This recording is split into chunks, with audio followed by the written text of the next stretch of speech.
मौलाना सैयद हसन रज़ा नकवी। कोई भी इस्लामी मसला पूछने के लिए हमारे व्हाट्सएप नंबर पर राब्ता करें।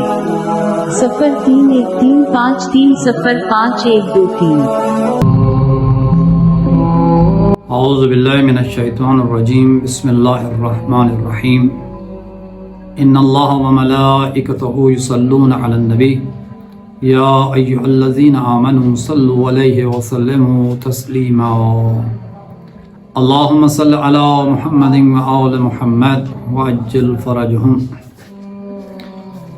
सामीन मुअज़्ज़म, आज हम जिस मौजू पर बात करेंगे वो है विलादत बासआदत हज़रत इमाम हसन मुज्तबा अलैहिस्सलाम। हम इमाम हसन मुज्तबा की सीरत के हवाले से कुछ चीज़ें जो हैं वो बयान करेंगे और इमाम की इल्मी जो काबिलियत है उसे जो है वो आपके सामने बयान करेंगे। इमाम अलैहिस्सलाम 3 हिजरी 15 रमज़ान अल मुबारक मदीना मनव्वरा अमीरुल मोमिनीन इमाम अली इब्न अबी तालिब अलैहिस्सलाम के घर में विलादत बासआदत हुई। एक बेहतरीन शख्सियत, एक बेहतरीन इमाम इस दुनिया में आए और आने के बाद इस ज़मीन को अपने नूर इमामत से मुनव्वर कर दिया। इमाम हसन मुज्तबा के बहुत से वाक़यात मिलते हैं तारीख़ के अंदर, जिसमें से एक ये वाक़या बहुत मशहूर है कि जब वही परवरदिगार होती थी पाक पैगंबर पर, जिब्राईल अमीन अल्लाह का पैगाम लेकर हज़रत मोहम्मद मुस्तफ़ा सल्लल्लाहु अलैहि वसल्लम अल्लाहुम्मा सल्लि अला मुहम्मद व आलि मुहम्मद पर तशरीफ़ लाते और पाक पैगंबर उन जुमलों को बेऐन ही अमीरुल मोमिनीन इमाम अली इब्न अबी तालिब अलैहिस्सलाम को मुंतकिल करते। तो इमाम हसन मुज्तबा उन तमाम कलामात को सुनते और सुनने के बाद उन्हें ज़ेहनशीन कर लेते हैं और अपने वालिद गिरामी से पहले घर तशरीफ़ लाते और आकर अपनी वालिदा मोहतरमा जनाब फ़ातिमा ज़हरा सलामुल्लाह अलैहा की खिदमत में उन तमाम कलामात को पेश करते बेऐन ही कि जिस तरह जिब्राईल अमीन पाक पैगंबर के कल्ब पर लेकर आए और पाक पैगंबर ने वही कलामात अमीरुल मोमिनीन की खिदमत में पेश किए। तो ये सिलसिला कलाम जो है काफ़ी दिन तक जारी रहा। एक दिन जनाब फ़ातिमा ज़हरा सलामुल्लाह अलैहा अपने शौहर नामदार अमीरुल मोमिनीन इमाम अली इब्न अबी तालिब अलैहिस्सलाम की खिदमत में अर्ज़ करती हैं और कहती हैं कि आपका बेटा हसन मुज्तबा बहुत ज़हीन है और जो भी कलाम अल्लाह की तरफ से मेरे बाबा पर आता है और मेरे बाबा जो आप तक उसे मुंतकिल करते हैं वो उन तमाम कलामात को सुनते हैं। सुनने के बाद आकर बेऐन ही वो मुझे भी सुनाते हैं। तो इमाम अली इब्न अबी तालिब अलैहिस्सलाम को इस बात का इश्तियाक हुआ कि मैं भी उन कलामात को सुनूं कि मेरा बेटा इतनी छोटी उम्र में वो तमाम जुमले किस तरीके से बयान करते हैं। तो एक दिन क्या हुआ कि इमाम अली अलैहिस्सलाम अपने बेटे इमाम हसन से पहले अपने घर पर तशरीफ़ लाते हैं और आकर घर में एक मकाम पर जो है वो छुप जाते हैं। जैसे ही इमाम हसन मुज्तबा तशरीफ़ लाते हैं और आकर वही कलमात जो है वो सुनाना शुरू करते हैं अपनी वालिदा मोहतरमा को। तो अब जैसे ही सुनाना शुरू किया तो ज़बान के अंदर जो है वो लुकनत आना शुरू हुई।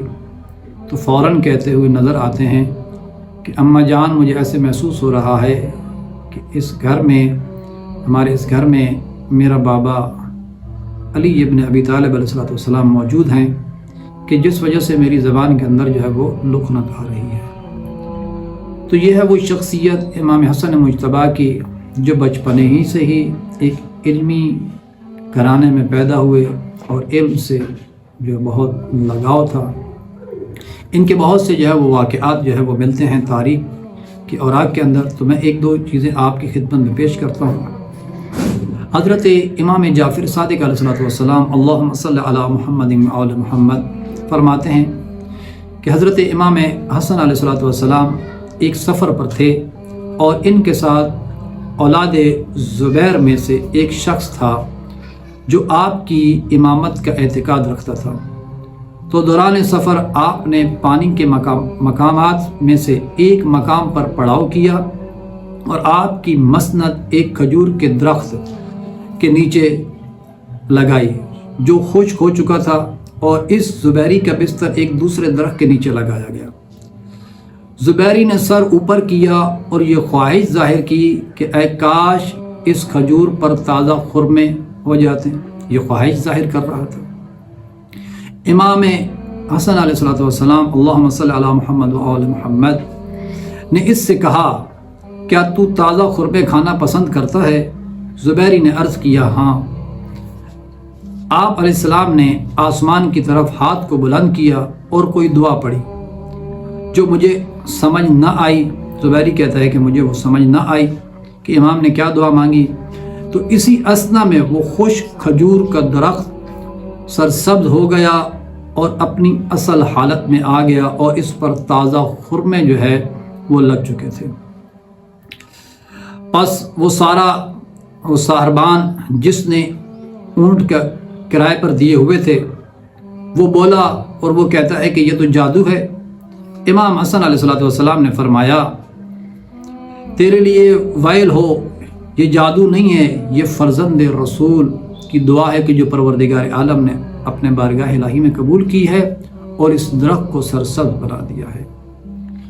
तो इमाम हसन मुज्तबा की ये दुआओं का नतीजा कि जिससे वो दरख्त जो है वो सरसब्ज़ हो गया और उस पर खुरमे नमूदार हुए, जिससे उस ज़ुबैरी ने इस्तिफ़ादा किया। एक और मकाम पर इमाम जाफ़र सादिक़ अलैहिस्सलाम अल्लाहुम्मा सल्लि अला मुहम्मद व आले मुहम्मद फरमाते हैं कि एक साल हज़रत इमाम हसन अलैहिस्सलाम पैदल हज पर जा रहे थे कि रास्ते में आपके पाँव में वर्म हो गया, जिसकी वजह से पाँव में सोजिश हो गई।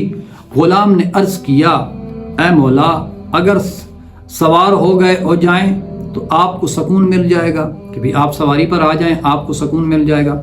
इमाम ने फरमाया, नहीं, जब अगली मंजिल आएगी तो एक हबशी तुझे मिलेगा जिसके पास तेल होगा, वो उससे ख़रीद लेना और उसे उसकी कीमत जो है वो फ़ौरन अदा कर देना। इमाम ने ये पहले जो है वो उसे बता दिया गया था। ग़ुलाम ने अर्ज़ किया, मेरे माँ बाप आप पर कुर्बान हो जाएं, हम किसी ऐसी मंजिल पर वारिद नहीं होंगे जहाँ ऐसा कोई हो जो ऐसी दवा फ़रोख्त करे। तो वो शख्स कहता है कि मौला, मेरे माँ बाप आप पर कुर्बान हों, तो मैं नहीं समझता कि कोई ऐसी मंजिल आए कि जहाँ पर ऐसा शख्स हमें मिले कि जिसके पास ऐसी दवा हो कि जो आपके पाँव पर लगाएं और आपके पाँव के वर्म जो है वो ख़त्म हो जाए। इमाम अलैहिस्सलाम ने फरमाया, क्यों नहीं, वो तेरे सामने नज़दीक ही मंजिल पर आएगा। बस 1 मील का रास्ता तय किया था तो रास्ते में एक हबशी नज़र आता है। इमाम ने ग़ुलाम से फरमाया, इस हबशी के पास जाओ और इससे वो तेल ख़रीद लो और इसकी कीमत इसे अदा कर दो। ग़ुलाम इसके पास गया तो इस हबशी ने कहा, ऐ ग़ुलाम, ये तेल किस लिए तुझे चाहिए? वो हबशी कह रहा है ग़ुलाम से, क्या ग़ुलाम, ये तेल तुझे किस लिए चाहिए? ग़ुलाम ने कहा, हसन बिन अली अलैहिस्सलाम को चाहिए। हबशी ने कहा, मुझे इनके पास ले जाओ। दोनों चलते हुए इमाम की खिदमत में हाजिर होते हैं। हबशी ने अर्ज़ किया, मेरे माँ बाप आप पर कुर्बान हो जाएं, मैं नहीं जानता था कि ये तेल आपकी ज़रूरत होगा, आप इसको दवाई के तौर पर इस्तेमाल करना चाहते हैं, आप मुझे इजाज़त दें कि मैं इसे बग़ैर कीमत के आपकी खिदमत में पेश करूं। मैं आपका ग़ुलाम और नौकर हूं, मेरे लिए दुआ करें। जब मैं घर से निकला था तो मेरी बीवी दर्द ज़ा में मुब्तला थी آپ دعا کریں کہ خدا مجھے صحیح و سالم بیٹا عطا کرے جو آپ کا محب و دوست ہو۔ امام علیہ السلام نے فرمایا، اے بندہ خدا، جا گھر جا، خدا بند متعال نے تجھے بیٹے سے نوازا ہے، اور وہ بیٹا ہمارا دوست اور ہمارا محب ہوگا اور ہمارے شیعوں میں سے۔ دعا ہے پروردگار عالم کہ خدا ہمیں بھی امام کے شیعوں میں سے اور ان کے محبین میں سے قرار فرمائے۔ والسلام ورحمۃ اللہ وبرکاتہ۔